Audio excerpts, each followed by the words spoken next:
Whoever torqued this down, this design is stupid. One of the worst paints you'll ever find in a car. Or not.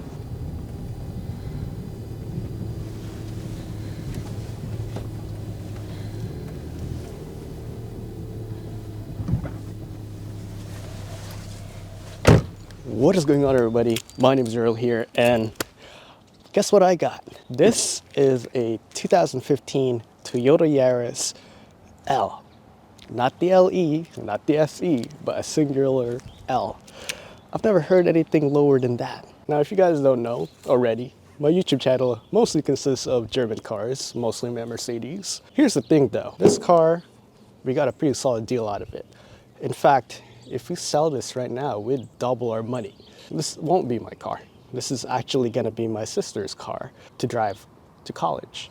And the thing is, her college is about 30 miles each way, which roughly goes around 60 miles, 70 miles, almost every single day. Here's the deal.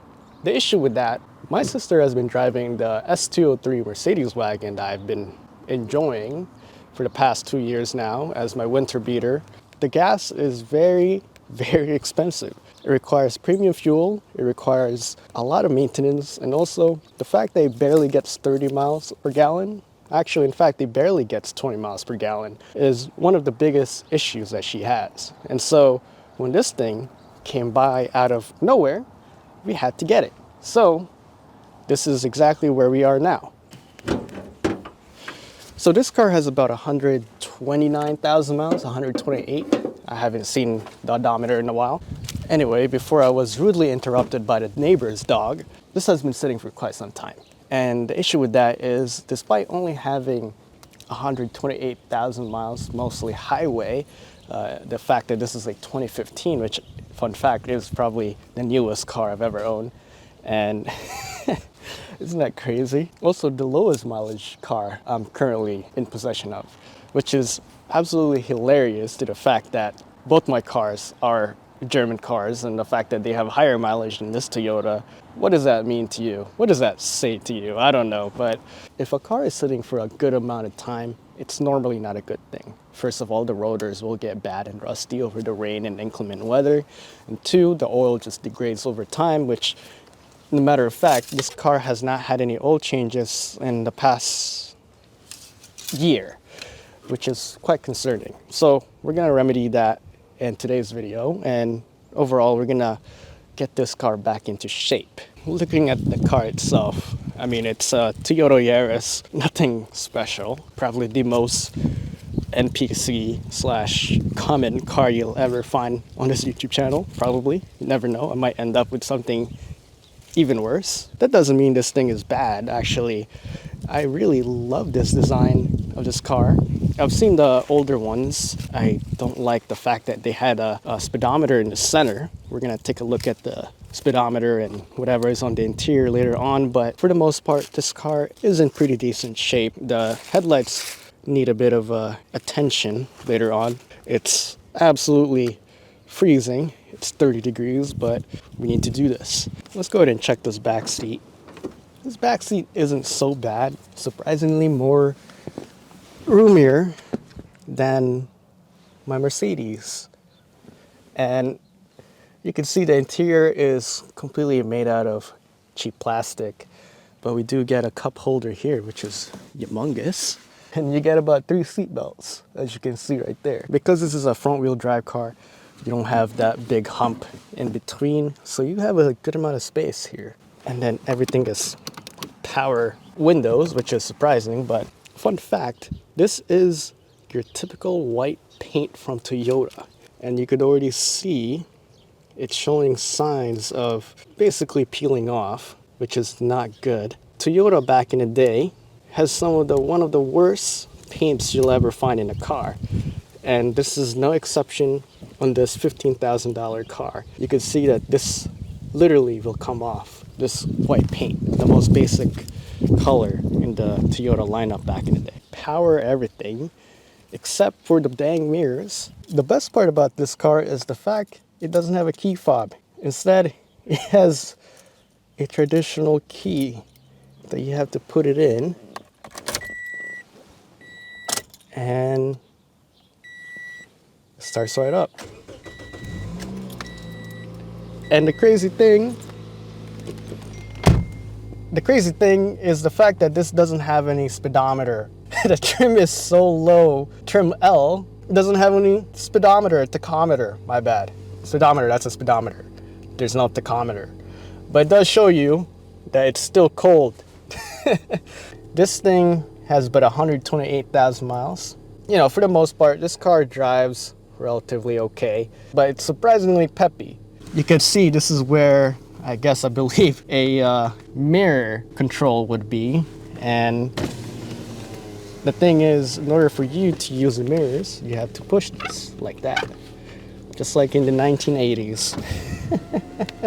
The last time it was serviced was at a Walmart center, and it's dated at 7/16 at 124,000 miles. This oil has been here for over a year, and we definitely need to make sure we flush it good. You'd expect this car back in the day to be the most basic with the basic, but it has a touch screen and it has Bluetooth. So you could put your name or whatever, your phone number, contacts, but that's pretty much it. There's no, if you click apps right here, there's no navigation. There's nothing more than just your basic Bluetooth. This car is not a CVT, and that's exactly why we got this car immediately once we got a good deal out of it. According to the Carfax history in this car has not done any significant maintenance. So it's mostly oil change at that regular Walmart auto center. Walmarts have a very cheap type of oil. This is the washer fluid, and the cap is gone.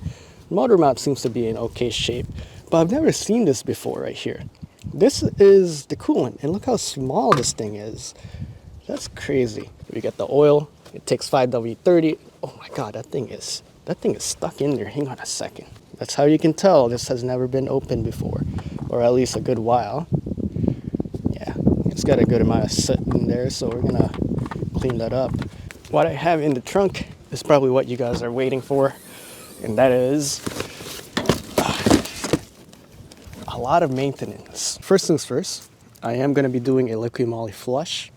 Now, this does work wonders, especially for European cars with carbon buildup. I am going to be doing it on this car because it has not been changed, the oil, in the past year. And we're also going to put this anti-friction liquid moly additive here, which I always use on my German cars. They always work well, and I did my research. This should still also work on this Japanese motor. I am using 5W30 Mobile 1, fully synthetic. Best of the best. Liquid moly would be great, but I don't have the time to order it and ship it here and whatever. It's just a lot of stuff, but either Mobile 1 or liquid moly for me, always great. We got Bosch air filter here, cabin air filter, and let me tell you guys what, Japanese cars have the easiest cabin air filter replacements ever. I do have this Fram. This is a Fram oil filter, nothing special. Fram, I'm not too keen about them, but if I'm going to be doing an oil change every 5,000 miles, 7,500 miles, it's not a big deal. We got LED conversion kits for the headlight because the headlights are quite dim. We got platinum Bosch spark plugs. We should be replacing that because it is around the 130,000 mark. We have a new serpentine belt, which is so small, and I'm trying to figure out if it's an easy access. It should be an easy access right there. Look how small that thing is. It's very cute. We got another Fram Walmart brand. This is an air filter, and it should be good for 40,000 miles, but normally I replace air filters every year. And we got this one big wiper from Michelin right here, 28 inch ceramic, 3-in-1 shield, whatever. It's a wiper. We also have that little dinky small wiper from on the back, and I found this cheap replacement. And we got link sway bars over here, which, you know, I have yet to check if the link sway bars are good or not, but if they are not, for the most part, these Toyotas normally tend to have weak sway bars, just like Mercedes, so why not? I am hearing a little bit of a creaking sound whenever I turn, and so it could be this, it could be something else. Let's work on this massive singular wiper that we have here. Oh, I missed it. We gotta do, there you go. Now you want to make sure you don't crack the windshield. Make sure we have a rag on top right there to soften the blow on the windshield, and that thing is about to fly off. Great day to work on cars. These jobs would take you about, I don't know, like 5 minutes to replace, but oh, it did. That was easy. There you go. Push it like that and lock it in. Oh, look at that, it's a lot quieter. Put water on it.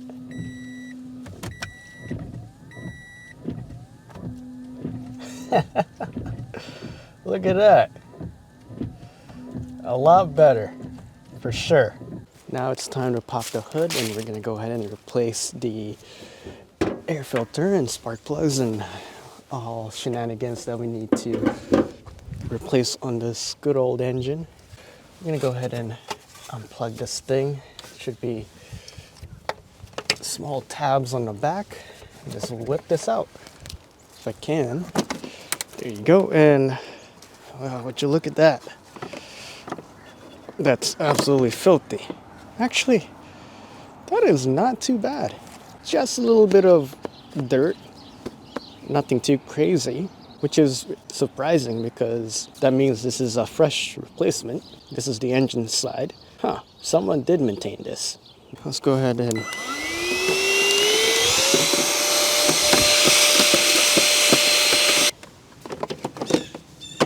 just like that.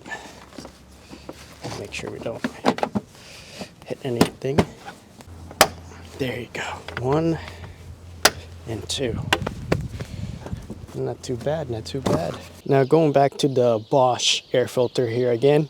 I got this because it is HEPA certified, which means it's good for people with allergies, like my family. Take this off like that. Remove all sorts of dirt and grime, whatever. And I believe, there you go. I hope I did not break anything. I don't even know what this belongs to. Oh, this is the cover for the air filter. Well, it's already been off. All right, let's go ahead and see how dirty this thing is. Oh, that's quite nasty.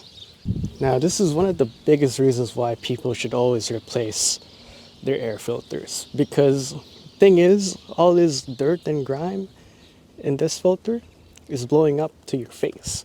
So if you don't do this, it's gonna be very nasty, like this one, blowing into your face. Might as well just wipe everything down here. There's actually a good amount of pollen here. It's quite fragile.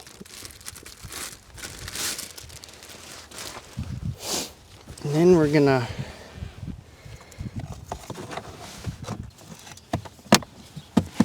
find it interesting how a normal person would think they're breaking something by disassembling it this way.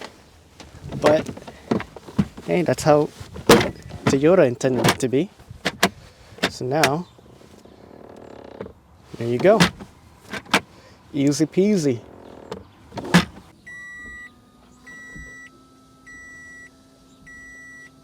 This isn't so bad. I think this has been replaced before, but we might as well just replace it, right? Okay, after doing a bit of research, I just yanked this out real quick. Basically, I'm supposed to pull this bolt out so I can open it wide like that. So now I should have a little bit of better space and I guess opportunity to put this wiper on. Bam! There you go, that's a lot better. Look how quiet that thing is. Perfect. First nut. You know, this is very interesting. I'm not used to the fact you have to take off engine cover with a screw. Normally you just take it off, which is very fascinating as someone who works a lot with German cars. I guess I'm presuming spark plugs are quote-unquote lifetime. I prefer to have the easy access. Not that a 10mm is hard to come by, it's just inconvenient. That one just popped right off. We're gonna zip tie this at the end of the day. Best part about this car is that it only has 4 cylinders. All right, here you go. Should be able to pop this out with ease, wiggle it out. These are all dry, which means nothing has leaked. This spark plug isn't that bad, but it's definitely getting there. Let's go ahead and slowly install this first, hand tight. Still no oil, nothing that I need to be concerned of.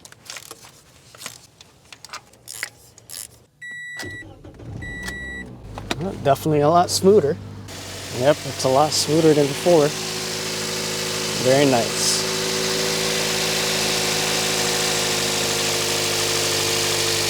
I still don't understand why you would need screws for the engine cover. Well, I just found something very concerning with the headlight situation.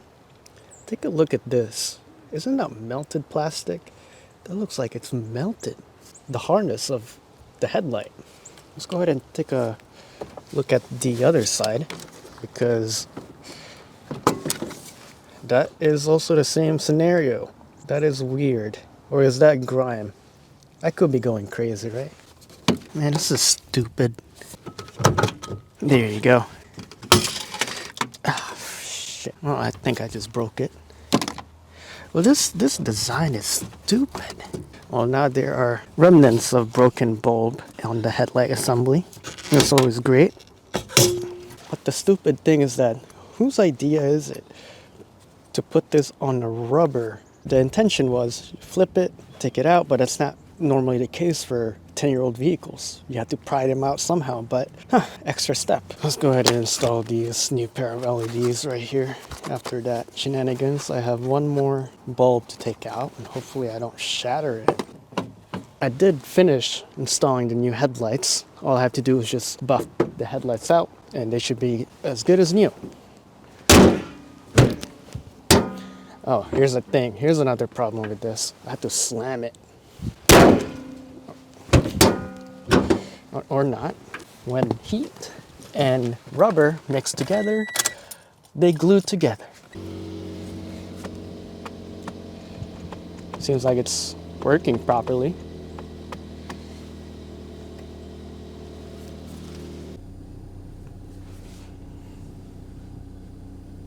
Now we're out on the concrete. I'm gonna go ahead and shut this thing off.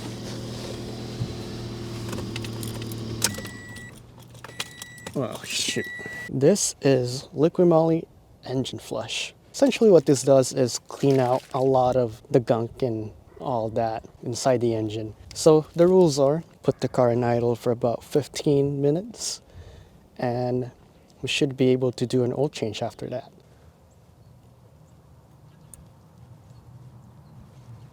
Now I find it very interesting how already the gunk on the outer edges of the oil cap is already coming off from this in contact with this engine flush. Doing maintenance on this car has been very easy. Now we just need to do serpentine belt and oil change, as well as the link sway bars, but I think I'm gonna wait for the serpentine belt at a warmer day, because the sun's about to go down in an hour or two, and I want to make sure I get this thing cleaned up for tomorrow's inspection and registration. We're just gonna make sure everything is well when it comes to overall condition, apart from those things.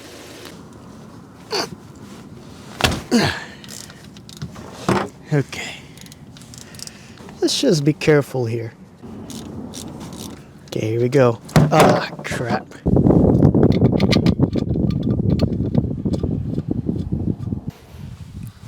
Okay. Yo, you know what? Hey, ladies and gents, whoever torqued this down to the brim at Walmart is freaking stupid. You're not supposed to tighten it that hard. This is the new oil filter compared to the old one. I think this is the same Fram brand. Sun's going down real fast, so we're gonna go ahead and basically call it a day, unfortunately, because it took a good while trying to take this oil filter out. Whoever installed it at Walmart Auto Center in North Carolina, you did a good job tightening up the wrong thing.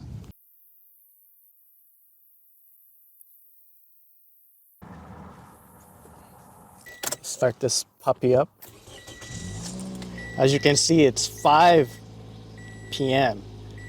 exactly, and it looks like it's about to be nighttime. This is my first time working on a Toyota, and as you can see, it's already nighttime. The longest one was the oil filter. Again and again, a lot of these dealerships or a lot of these cheap auto centers, Jiffy Lube, something like that, a lot of them do not have experience when it comes to specific cars. We had to pry it open to the point where we actually have to risk, breaking something because it's so tight. And that's why you always do something as sensitive as an oil filter or a drain plug as hand tight, not tight. It could be torque spec, but some people, they just go all over the place. Let's go ahead and take this for a quick joyride and see where this thing takes us. It feels perfectly fine as a point A to point B, and actually it handles responsibly well when it comes to like some turns and curves and whatnot. Like right now here, actually turns pretty nice and it's quite tight. It's a small car at light, so you expect it to be a very, agile little fella. But the fact that you're able to go with these turns with ease, it's perfect. I can't really complain a lot. And this is the most budget-oriented car you can get at the time. And it doesn't help now in 2024, 2025, that this is still a very budget-oriented car. There's literally no lights in the interior once it goes dark. You only have the dash, the screen, and the gear selector right here. Other than that, there's no lights on the window switches. I guess there's the little light on the auto window on the driver's side, but aside from that, that's literally it. Another good thing about this car, despite being a 2014 Corolla is actually already a CVT transmission car. This one has the 4-speed. As you can see there, we got L, 2, 3, and a drive.